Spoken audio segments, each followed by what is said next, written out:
मरवन में शिक्षा पद पर कार्यरत और परिवर्तनकारी प्रारंभिक शिक्षक संघ के प्रदेश अध्यक्ष बंसीधर ब्रजवासी को शिक्षा विभाग के एसीएस के पाठक के खिलाफ अशोभनीय टिप्पणी करने के कारण निलंबित कर दिया गया। इसके बाद शिक्षक नेता ने एसीएस के पाठक पर जान से मारने की साजिश का आरोप लगाया है। शिक्षक नेता बंसीधर ब्रजवासी ने कहा कि उनका निलंबन किया गया है, जबकि बर्खास्त करने की बात कही जा रही थी। जानबूझकर निलंबन किया गया ताकि उन्हें परेशान किया जा सके और नियम के विरुद्ध जाकर उनका मुख्यालय सकरा में बनाया गया, जो उनके घर से करीब 50 किलोमीटर दूर है। वहां आने जाने में कभी भी उनकी जान को खतरा हो सकता है। उन्होंने बताया कि उन्हें जान से मारने की साजिश रची जा रही है, क्योंकि उन्होंने शिक्षा विभाग में हो रहे बड़े घोटाले की पोल खोल दी है। उन्होंने इतिहास की किताब में हिटलर के अध्याय को दिखाकर के पाठक की तुलना हिटलर से की। उन्होंने कहा कि उन्हें निलंबित तो कर दिया गया है, लेकिन उनके सवालों का जवाब कब मिलेगा। उन्होंने आरटीआई के तहत कई योजनाओं से जुड़ी जानकारी मांगी थी, लेकिन आज तक उन्हें आरटीआई का जवाब नहीं मिला है।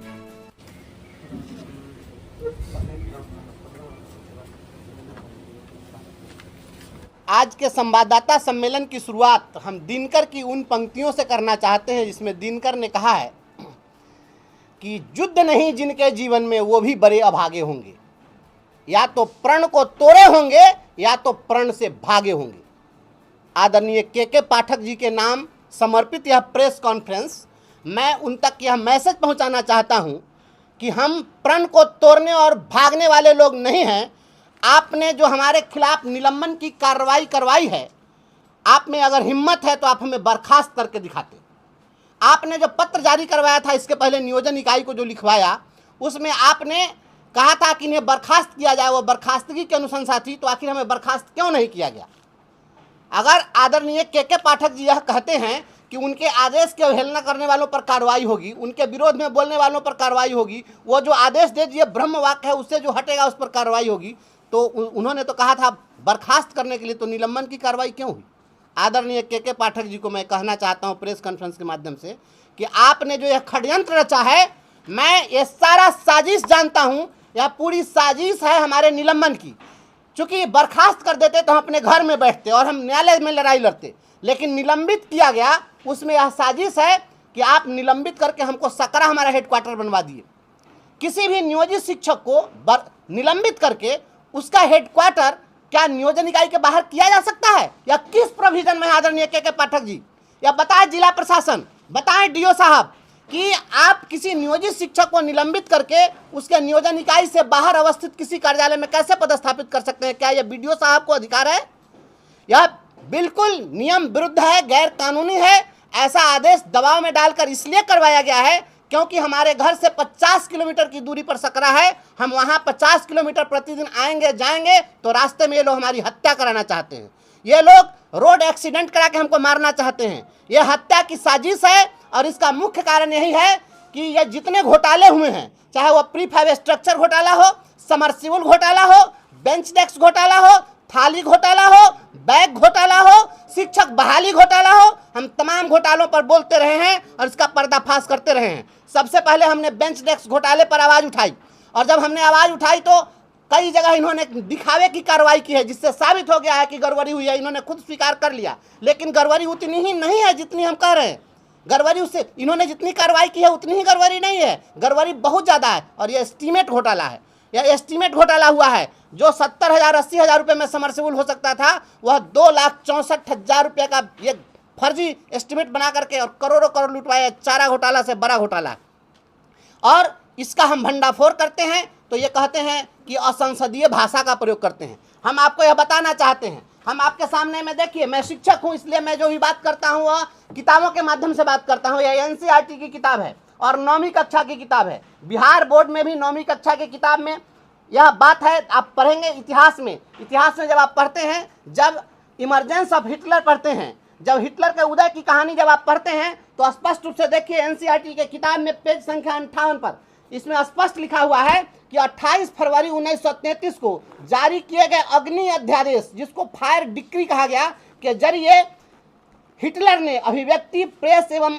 सभा करने की आज़ादी जैसे नागरिक अधिकारों को अनिश्चित काल के लिए निलंबित कर दिया। अगर पूरे इतिहास में अगर कोई दृष्टांत है तो वह हिटलर का दृष्टांत है, जिसमें प्रेस, अभिव्यक्ति और सभा करने की आज़ादी पर पाबंदी लगाई गई थी, और इसके पहले कोई आपको उदाहरण नहीं मिलेगा। तो यदि आप हिटलर के नक्शे कदम पर चलेंगे तो हम आपको हिटलर कहेंगे, और अगर हम हिटलर कहते हैं या बिहार का कोई नागरिक कहता है तो आपको गौरवान्वित होना चाहिए, क्योंकि आप हिटलर के नक्शे कदम पर चल रहे हैं। और जो हिटलर की चाल चलेगा वो हिटलर की मौत मरेगा। यह नारा हम लगाते रहे हैं, लगाते रहेंगे। और हमें जो आपने निलंबित किया है, आपके निलंबन की कार्रवाई से हम डरने वाले नहीं हैं, क्योंकि स्पष्ट जान लीजिए आदरणीय के पाठक जी, मैं साफ साफ बतला देना चाहता हूं, मैं एक शिक्षक का बेटा हूं, और माता पिता का यही वचन है, पुत्र न मेरा कोख ल जाना, 1 इंच पीछे मत हटना, चाहे इंच इंच कट जाना। यह हमारे अपने परिवार का संस्कार है और माता पिता का वचन है कि 1 इंच भी पीछे अपने डिटर्मिनेशन से हम हटने वाले नहीं हैं, डिगने वाले नहीं हैं। इसलिए शिक्षकों को जो आप प्रताड़ित कर रहे हैं, आप हमें निलंबित करिए, बर्खास्त करिए। सभी चीज़ों का हम स्वागत करने के लिए आप प्रेस कॉन्फ्रेंस बुलाए हैं, लेकिन हम आपसे यह भी कहना चाहते हैं कि आप जो धर्मराज युधिष्ठिर के अवतार बने हुए हैं, जो आप सत्यवादी हरिश्चंद्र के अवतार बने हुए हैं, तो आप निलंबन के साथ साथ हमारे सूचना के अधिकारों का भी जवाब दे दीजिए। पूछिए अपने मुजफ्फरपुर के जिला शिक्षा पदाधिकारी से और जिला कार्यक्रम पदाधिकारी से, हमने सूचना के अधिकार में इनसे 6 अप्रैल को मांगा था कि आप हमें दीजिए कि आपने समरसीबल कितने लोगों को कहाँ कहाँ गरवाया, और उसका जो बिल वाउचर है वो आप हमको दीजिए। उसमें कितने हेडमास्टर का जाली सिग्नेचर है, जितना बेंच डेस्क बांटा गया है, आप हमको उसका वाउचर दीजिए। क्यों नहीं दे रहे हैं वाउचर? ये आंख में काला चश्मा लगाकर आप नजर मिलाकर के कब तक, नजर छिपाकर कब तक भागते रहिएगा?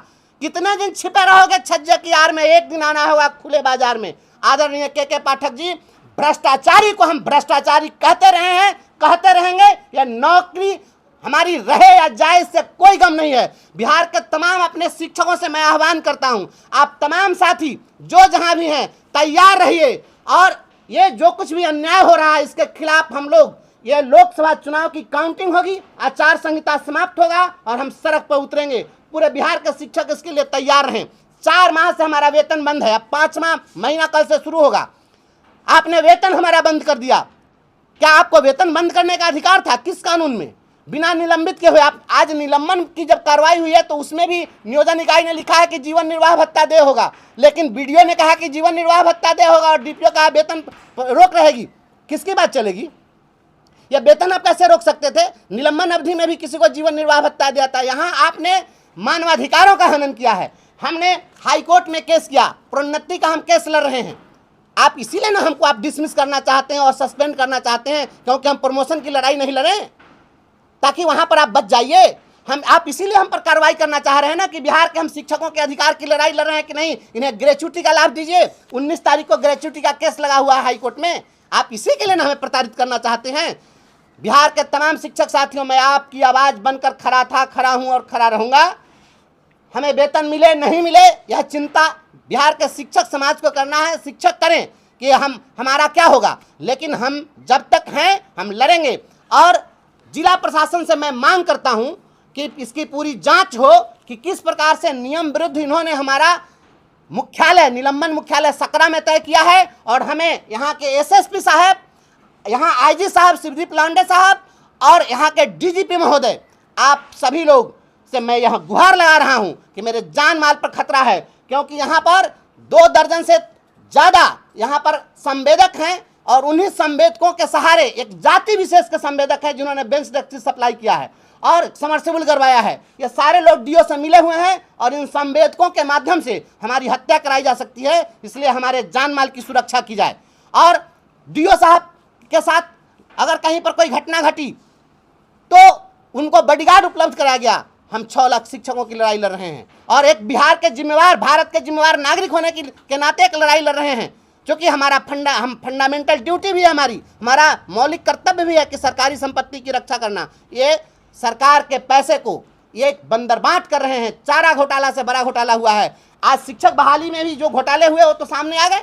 ये तमाम चीज़ें आपके सामने हैं, आप देखिए, एक एक का भंडाफोड़ होगा। और आदरणीय सुशासन बाबू, जिस राज्य का एसीएस माननीय मुख्यमंत्री की बात नहीं मानता हो, जहां का एसीएस एक पदाधिकारी एक नौकरशाह जहां के राज्यपाल को चुनौती देता हो, तो पूरे बिहार की जनता के लिए इससे बड़ा शर्मनाक कुछ हो नहीं सकता है। और एसीएस साहब, आपने जो कहा है कि असंसदीय भाषा का प्रयोग, तो आपसे बड़ा असंसदीय भाषा का प्रयोग करने वाला कौन है? यदि हिटलर कहना असंसदीय भाषा है, यदि आपको तानाशाह कहना अगर असंसदीय भाषा है, तो आप हमें फांसी टांग दीजिए, लेकिन बिहार के पूरे पब्लिक को आपने कैमरा के सामने अपनी पत्नी का भाई घोषित कर दिया। ये जो असंसदीय भाषा आपने जो बोला है, जिस तरह से आपने गालियां दी है कैमरा के सामने, उसके लिए आपको भी फांसी होनी चाहिए। हमें भी फांसी चढ़ा दीजिए और इन्हें भी फांसी चढ़ा दीजिए, तभी न्याय हो सकता है। एक पक्षीय नहीं चलेगा। बिहार के तमाम लोगों से मेरा आह्वान है कि इस अन्याय की लड़ाई में आप एकजुट हों, हमारे साथ खड़े रहें, और जैसे ही ये चुनाव की काउंटिंग होगी, हम सड़कों पर उतरेंगे।